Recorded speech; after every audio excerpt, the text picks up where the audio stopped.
The Mercedes-AMG E43, the first AMG model that was released here for the all-new E-Class.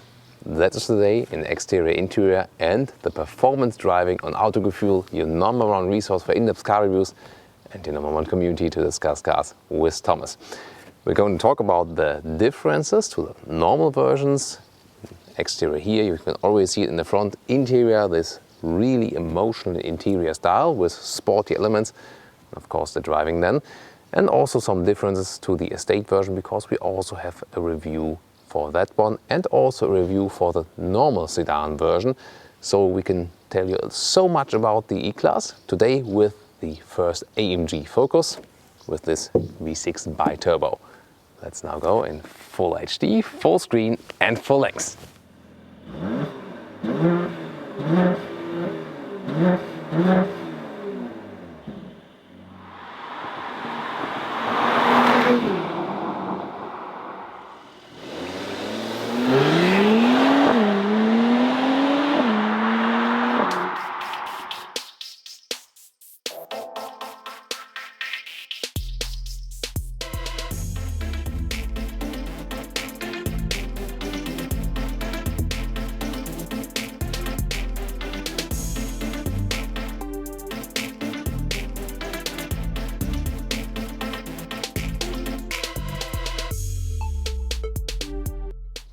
Different stylings for the exterior are available for the all-new Mercedes E-Class. For example, also with the classic star on the top, but the sporty trim levels, the AMG lines, the design levels, and also the true AMG models, they have the centered star here, where you can also hide the sensors behind. And also here, my favorite Mercedes grille with this diamond pin structure, especially from the distance. It looks really impressive, and the true AMG model also have this AMG logo on the side, and the camera is right here. And another detail you can see here, the split, the design split here in the front, one very interesting design line is also carried over to the lower part. Of course, in the AMG model here, the lower part more aggressive from the spoilers. Those ones here are just fake air intakes, there's nothing behind it. And optionally, you can get the multi-beam LED headlights. Those ones here are the ones in the top trim. It is said that the E-Class customers are customers who don't want drastic changes, and that's maybe also the reason why they've kept the side profile relatively the same if you compare it to the previous generation. 4.92 m or 16'1", 16'2" is the total length of the vehicle. Here in the AMG version, the car sits a little bit lower. Got the bi-turbo logo here, 4MATIC, all-wheel drive. As this one here, the 43 AMG, will remain with the all-wheel drive, and the 63 models that will follow later, you know, over 500, the 63S over 600 horsepower, those ones will have rear-wheel drive. Then 20-inch rims with special racing tires here. They're still available for street use, but 20-inch in a two-color scheme. It's very beautiful. Night package with, not with chrome, but here with dark frames around the windows. And then this dropping line, not too strong shoulder, just a little bit. And you can see, especially here in selenite gray color, where the designers could play a little bit with light and shadow. And overall, this very classic design, especially here in the sedan version. Also compare the estate version, the Kombi or t-modell, as we say in Germany. There's a separate review of it that will be linked in the video description. Let's now here focus to the rear. The AMG E43 features a small spoiler on the top, a round shape of the rear, and I think the design to the front and the rear is not really fitting. More like the coupe design. For example, we've seen it on the C-Class coupe with those more horizontal drawn taillights. Here it's a little bit old school style, doesn't fit to the very beautiful front, I think. What's your opinion? Put it in the comments. And again, fake exhaust. This is, you know, just the cover here. The real exhaust is hidden in there, but a real diffuser in the rear for this AMG model.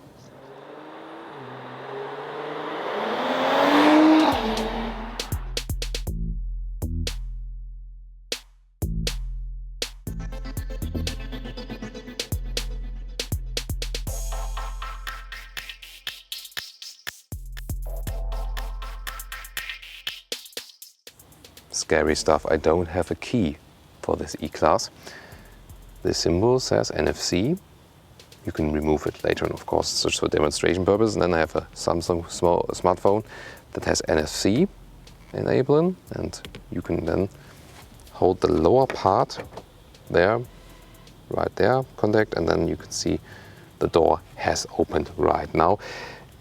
I have problems with it. It didn't work every time in our tests. I would not go for it. Let's get inside with the door here. Here we got sporty inlets for the AMG version. Otherwise you can also put some wood in here, but that would maybe not fit that well to the AMG version. Red contrast stitches and galvanized buttons for the windows, for example. Great quality. Burmester sound system, by the way. This one has a superb sound. We tested it a couple of times now, one of our favorites. Then the interior also with the sporty design, with the compact steering wheel, and again the sporty inlets right here, and a lot of red contrast stitches. AMG versions usually have, from standard equipment, microfiber on the inside and Artico fake leather on the outside. That's the best setup you can get. And I think the so-called sports version in US features the Artico fake leather all over the seats. That's also a good choice. Here, the optional animal skin package is used, which we do not recommend. The seat itself, but you see, already has more side support to offer this sporty contact right there, and optional also red seat belts to stress this sporty character. Let's get inside. And those sport seats are still very comfortable, a little bit stiffer than the normal seats, and as I said, here a little bit more side support, but overall I think it's a good compromise. It's not this bucket style alike where you don't have any comfort at all. Overall, also a good space offering. No panoramic roof here, therefore I have a lot of space above my head. 1.86 m, 6'1", and will of course be interesting if we can also access it in the rear. But this version here is also the AMG version, also available for the Estate, by the way. So you can go a sedan or Estate, it doesn't really matter. And you can also adjust the steering wheel according to your needs. Other than that, the seat controls are on the inside of the doors. You've seen them for going front, also in lengthening the seating area, rear part, and even the head restraints would be possible. And I can also control the co-driver seat right from here when I push a button. That might be for chauffeur purposes, that you can make more space in the rear there. One of my favorite cockpit overviews here. At the moment you see two screens. You don't have to go all digital in the E-Class. You can also have a smaller screen here, 8.4 inch instead of this 12.3. Both screens are identical because here you can basically also get an analog screen, but here the digital screen is also mounted. Ambient light color you can pick freely. Nice feature definitely. And look at this sensual layout with those curved lines. Although the whole layout of the car more fits luxury sedan style with, for example, then the wood. It's not this sporty style, the overall layout, but you know, with some of those features, contrast stitches and the aluminum look here, they've tried to move it more into a sporty direction. Steering wheel, sporty style with the lowered end, and this is my favorite, microfiber on the outside here where you got the grip. They could have done it all the way around though. Then you got the sum controls in the biggest infotainment screen, right side for the right side screen, left side for the left side screens. You can click to select something or always use those go back buttons. Important for the AMG models and the 9G Tronic here, those shifting pedals for shifting up and down. Selecting gear would be here, and here for the wipers, and below that is the column for the adaptive cruise control, and you can also adjust the steering wheel electrically right there. And also you can see in detail here a little bit of this ambient lighting. We have set it to purple at the moment, and the sporty silver style in this AMG model as well. So we are on the racetrack right now. Let's start the lap timer. I'm doing this all with my left thumb, by the way. And so we do a lap on the Nürburgring, which is only taking us 5 seconds. And now another 3 seconds or 4 seconds. Oh yeah, it's a better lap. You've seen the green symbol. So nice thing you can do right here. This is the AMG performance option, but you can also just go for the basic setup here where you can show the consumption and media, phone. You can all have that on the left screen as well already, or different styles like here classic with this layout as in the S-Class, progressive in the middle one, RPM focused, or sporty. Well, doesn't look that fancy. I think the progressive one looks sportier, doesn't it? Which one would you go for? To control everything, first option is you can put your hand on here and then use the turning knob, or you can use this as a touchpad, home button going back, and different controls for volume, the driving modes, we'll talk about that when we drive it, and you can also set the suspension individually if you want it a little bit stiffer while riding, or deactivate the electronic stability control. Then this is the right place to put the smartphone key to recharge it, inductive, and this will also be the spot. Oh, here by the way the Mercedes-Me app with tire pressure at the moment. Tire pressure is normal. You have to put the key right there that the car is starting, but it does not always work. In our test we had problems with it, so I would still rely on the car key. This is a USB slot. I would put my phone in when I want to use Apple CarPlay or Android Auto, which is also available with the system. The more classic elements are here with the clock and normal shortcuts, mandatory buttons, and the climate control. Let's make it colder, for example, here, or turn up the vents or down right there, or turn off and on the AC. So much to do in the central screen here. We put the display brightness now right off. Day and night design could be automatic, or here different for day and night. You can play around this system for hours really, and always find some more things to do. Audio fading out during driving recommendation. Yeah, there are really so many options also for your vehicle, especially here also with the AMG. I think when we drive the car, why not mount the engine data, for example. Then you can also take a look at that while we drive, Newton meters and so, vehicle data. Also very nice visualizations right here. Oh, the wheels are still turned 1 degree. Very interesting. Climate control functions could also be here. We can sync left and right, or go back to the rear climatization. That is optional. Then what else? Phone either by Bluetooth or, as I said, with a cable. Then for the direct mirroring, let's go to connect again. And at the moment, here we can pick Apple CarPlay. At the moment, no device is selected, but we've had several reviews where we showed you that as well. I can always continue doing everything with the thumb here, by the way. Now I'm using my thumb at the steering wheel to control the system, so different ways to control it, and you always find your way. Great visualization also of the GPS, and it also works nicely. We've tested it a couple of times now, and you can also adjust your view here, for example, with your thumb. That's again available at the steering wheel, zoom in and out, or also use the touchpad above the turning knob, and there you can also see going to the special map menu where you can adjust the view right here, or also browse inside the map with the touchpad. Black and red is the schematic here, also in the storage space in the middle. There's also a lot of space inside here, and another USB ports. Glove box. Really good space in there, especially if you don't go for the perfume option, you can leave it out and have even more space in here. There's a holder for a pen, by the way.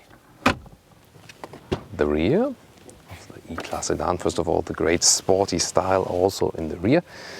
But as I said, better get it in the Dynamica fashion or in the leatherette trim. Then let's test the space. knees, was the same, by the way, in the Estate in the sedan version. Still a little bit space here. Not the best package the E-Class is offering as for the space, and also headroom-wise. Well, I do exactly fit in here, but just if the panoramic roof is not mounted. That's very important if you have tall people. Other than that, you can also go for the Estate variant that you can check out in another review. There I could also sit right here, even if a panoramic roof is mounted. That's a big advantage then.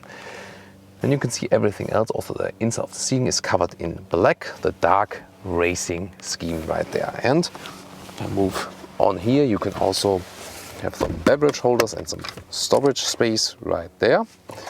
Even the middle seat here has the red set seat belt holders and the ISOFIX covers for child seats. And well, with the Estate, you have a good option to flip the seat right here with an electric button. But here you're kind of lost, so there's no option right here. The only thing you have is to do this here. With the ski hatch, you can load through things then right there. So this is the possibility you have in the sedan. This trunk opening, wow, it flips up, is also available electronically, and very soft sensor. It's the same for the sedan and Estate. Very secure mechanism, very well done Mercedes in this case. Then, first of all, the cover below there. It's good here for your shopping. You can flip out this foldable bag, more space below it. You can also get a replacement tire, that would also be possible. There's reasonable space for a sedan here, no question. And here we can also then release the rear seats. A little bit complicated. And you see the loading area is rising just a little bit. There it is. And then we have a 1/3, 2/3 split. There it goes, the transition. That one, of course, again, better in the Estate version. But I mean, that's all you can use with a classic sedan.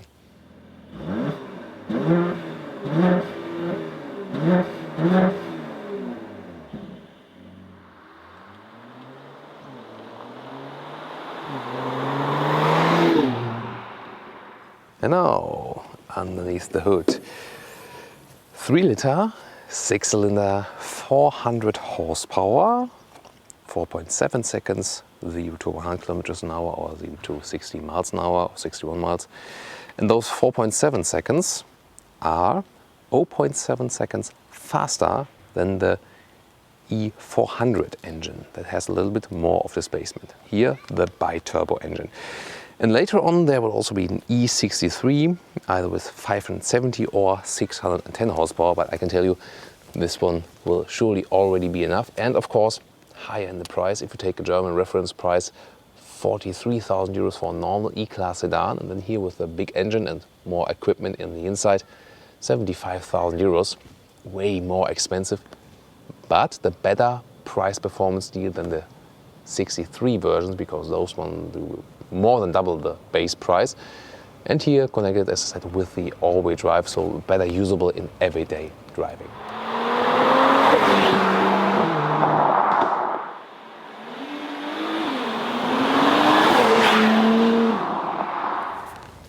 Let's start the driving part, and we'll start it with a huge acceleration with the V6 bi-turbo. 4.7 seconds was the acceleration figure. Let's see how much we can actually score. I go to the Sport Plus mode. You can also see the instruments. I'd say, let's go.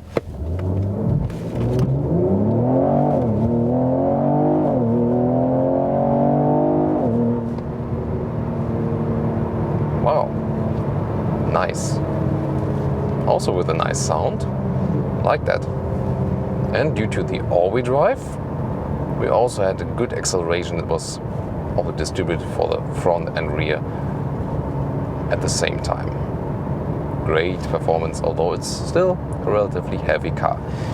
And in the Sport Plus mode, you see the gears are kept lower. You could also use the shifting pedals here. And then I can have the better input at the throttle. And if I'm Yeah, there it is. Blop, blop, blop, blop, from the exhaust. Very nice. And if you go back, for example, to sport mode, it's not that drastic, and the stability control is not drawn back in such a way than in a Sport Plus mode, or what a road ahead of us now. And there's also the comfort mode to have a little bit more comfortable ride, more comfortable shifting. Steering is already more direct in the AMG version than the normal. And let's go back to the Sport mode or Sport Plus mode.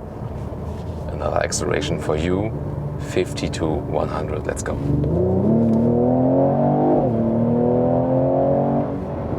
Yeehaw. Really nice. And it's not, also sound-wise, it's not totally exaggerated.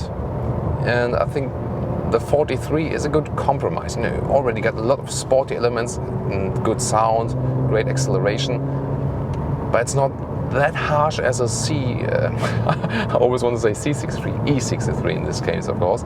So not that hard as a 63 model. Also suspension-wise, still very comfortable.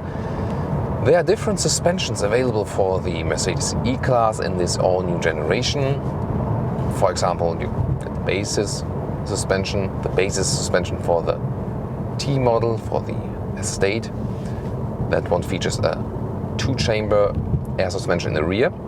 However, there's also the option in the full 3-chamber air suspension available. Yet again, another acceleration for you guys.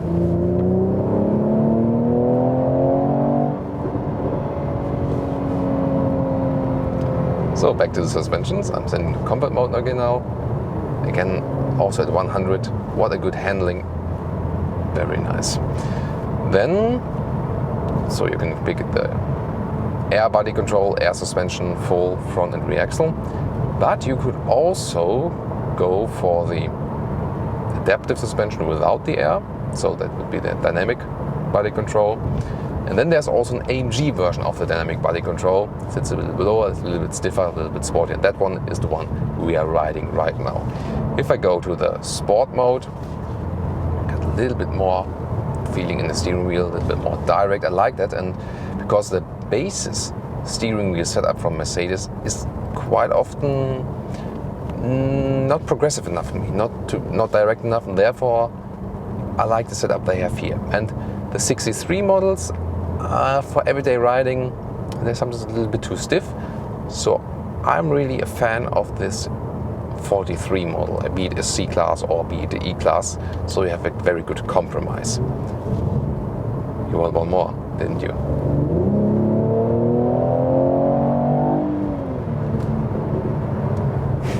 This is really a lot of fun. Of course, we're talking not about the consumption here right now. With the E400, by the way, with a 3.5 liter engine, we scored about 10 liters of consumption, 100 kilometers an hour. Here then in the E43, that will be, of course, more. Let's see if I can find the driving data.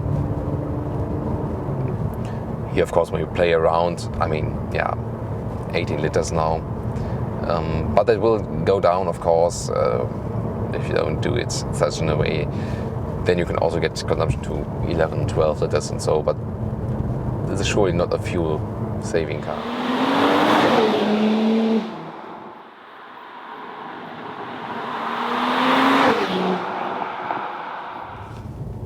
And let's continue with a curvy agility ride. In here, this is comfort mode. Already here, the 43 model has more steering input, now sport mode. A little bit stiffer the steering wheel and better from the throttle input. Finally, Sport Plus makes the most difference for the sound.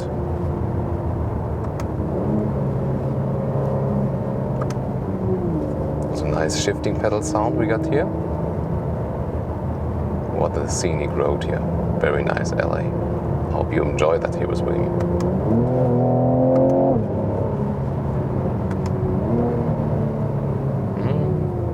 Warning sign, school, but no, school is out at least that late in the evening. You can also start to see the ambient lighting here again. Wow, look at that in this dark alley here. Nice. Here also on the sides, That is really great stuff.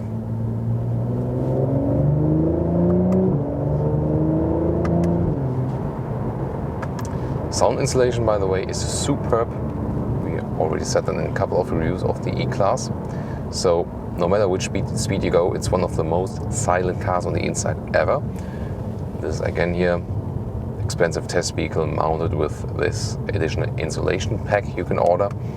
You can see that the windows have this double insulation layer, but really a great job they have done here. And so, that well insulated that you can't hear the sound that well. And then some sports car customers might say, oh, I want to hear the sound more. But here again, 43 is also the model where you have the compromise between not the harshest sound, but still having something more than the ordinary. And what I'm also quite surprised at, I've also been driving the E400. The engine has more displacement here, but here the bi-turbo engine. This does make a big difference indeed. And although you can just say 0.7 seconds difference from 0 to 100, it does make a huge difference. This engine here and also the car. So the difference between the E400 and the E43 is really bigger than I have expected. So this car does have a completely different handling, although we had in the E400, in the estate version, we also had not the air suspension, but the comparable with the adaptive normal suspension. This one here, the AMG version, but you feel it. They got a good compromise between comfort and sportiness, so you're not distracted by losing too much comfort. Wow! Look at this handling of the car. You don't feel it's an upper mid-size car.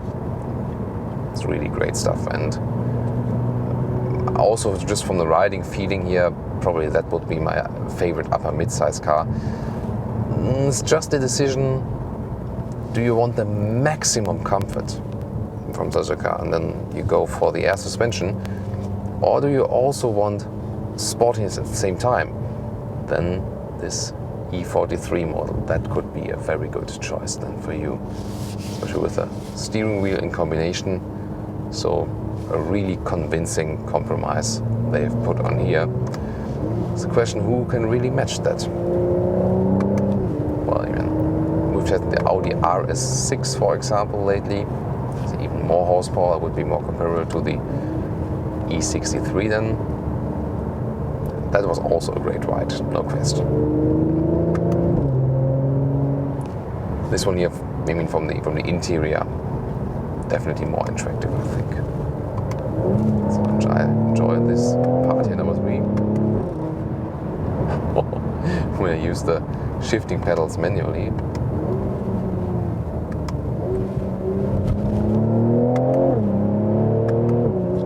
Bam, then they really hammer in there. But if you just go into the comfort mode, then the transitions are really smooth and you hardly feel that there's any shifting process.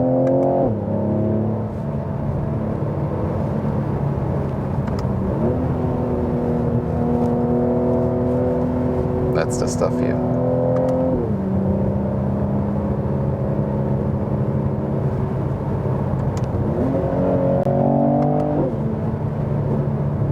What do you think, guys? This is really nice, isn't it?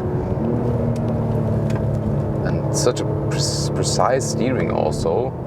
So there's also a difference to the previous generation. This car is a little bit lighter, and it also feels lighter and more agile. And if there's Benz is the village called we're entering right now, this is a fitting coincidence, definitely.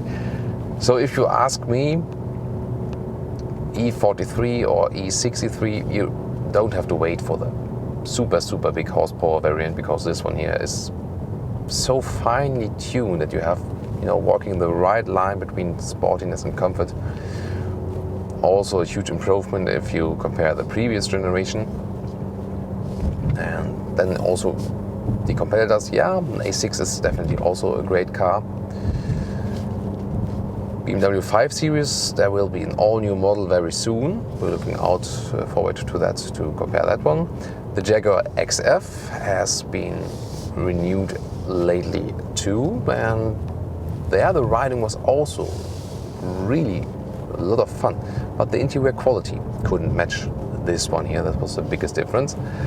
And Maserati Ghibli, also a fun car, but not so many seat options, for example, and on a technological basis, way behind what Mercedes is offering us here in this really huge riding refinement. Hope you liked this insight here with me, and I kept it also with a lot of just pure fun driving enjoyment here today when we focused on the AMG version. For Drive Pilot, autonomous drive, half autonomous drive, some motorway riding parts. Also tune into the other E-Class sedan review that is available, and also the E-Class Estate review. Tune into that after our final conclusion of this vehicle.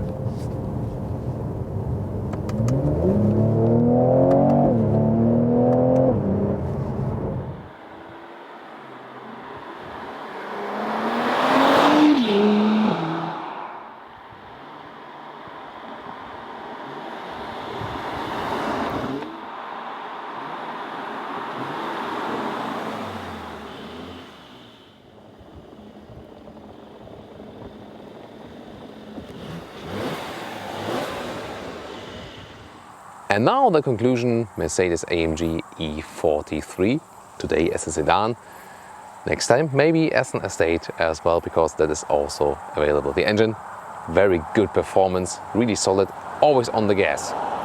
The design, top notch in the front, a little conservative in the rear. Interior, one of the best we've seen so far, great refinement and build quality, such an emotional style. LED, ambient lighting, really nice, and also a convincing infotainment system. It's maybe a little bit over the top because there's so much to do, but you have at least a possibility and can also go for basis versions.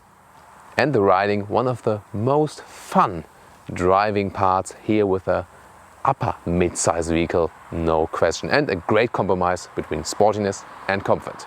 And now looking forward to your feedback on the exterior, interior and the driving experience here with this vehicle, and also check out our other E-Class reviews so far, linked in the video description.